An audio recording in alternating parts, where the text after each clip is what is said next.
Why are oral only cycles a bad idea? So my first ever cycle was Dianabol, 6 weeks. 20 milligrams a day for the first week, 30 for the second week, 40 for the third week, and then going back down the same fashion, 40, 30, 20. So 6 weeks. But what I didn't know then was that it would suppress my natural testosterone.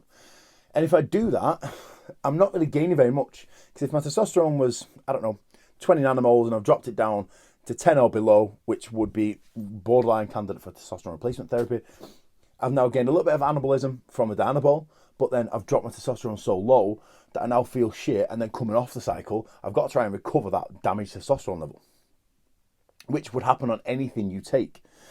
And this is why it would be advantageous to have testosterone as the base for any cycle and then add the other compounds on top, at least to a generous TRT level, which would be potentially 200, 250 milligrams of testosterone per week. And this is because you're trying to at least balance that and then on top.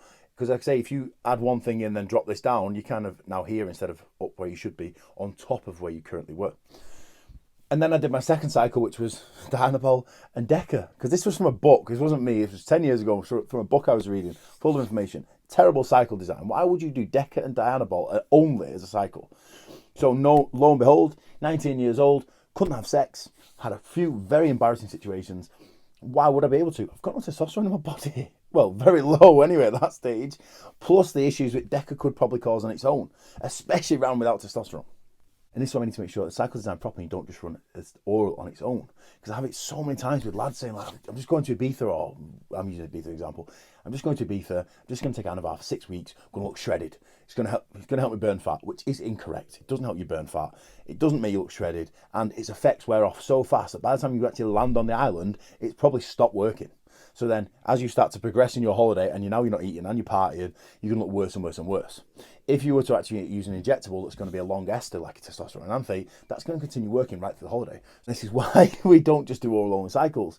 I say it is going to cause some suppression to some level, and then you're going to have that problem to deal with. So by that degree, you're better off just taking testosterone on its own. And if you're feeling you only want to take orals because you don't want to inject, in my opinion, you don't have any place taking anabolics. I would probably then make the assumption that if you're not willing to do injectables, then there's probably a lot of other things you're not willing to do in terms of your physique. And from looking at the people in the gym that are often of this mindset, there's a lot of problems that they face, and their goals are often achievable naturally, but they're trying to shortcut everything by taking these orals and trying to skip steps. And the fact is, if you're not training properly, take as many orals, as many anabolics as you want, but you're not going to get very far. Everything comes back to training. Training is a catalyst for everything. The food, the sleep, the gear are just supplements to help aid the recovery process from the training. If they're all there but your training is crap, you're not going to get anywhere at all. So training is always first.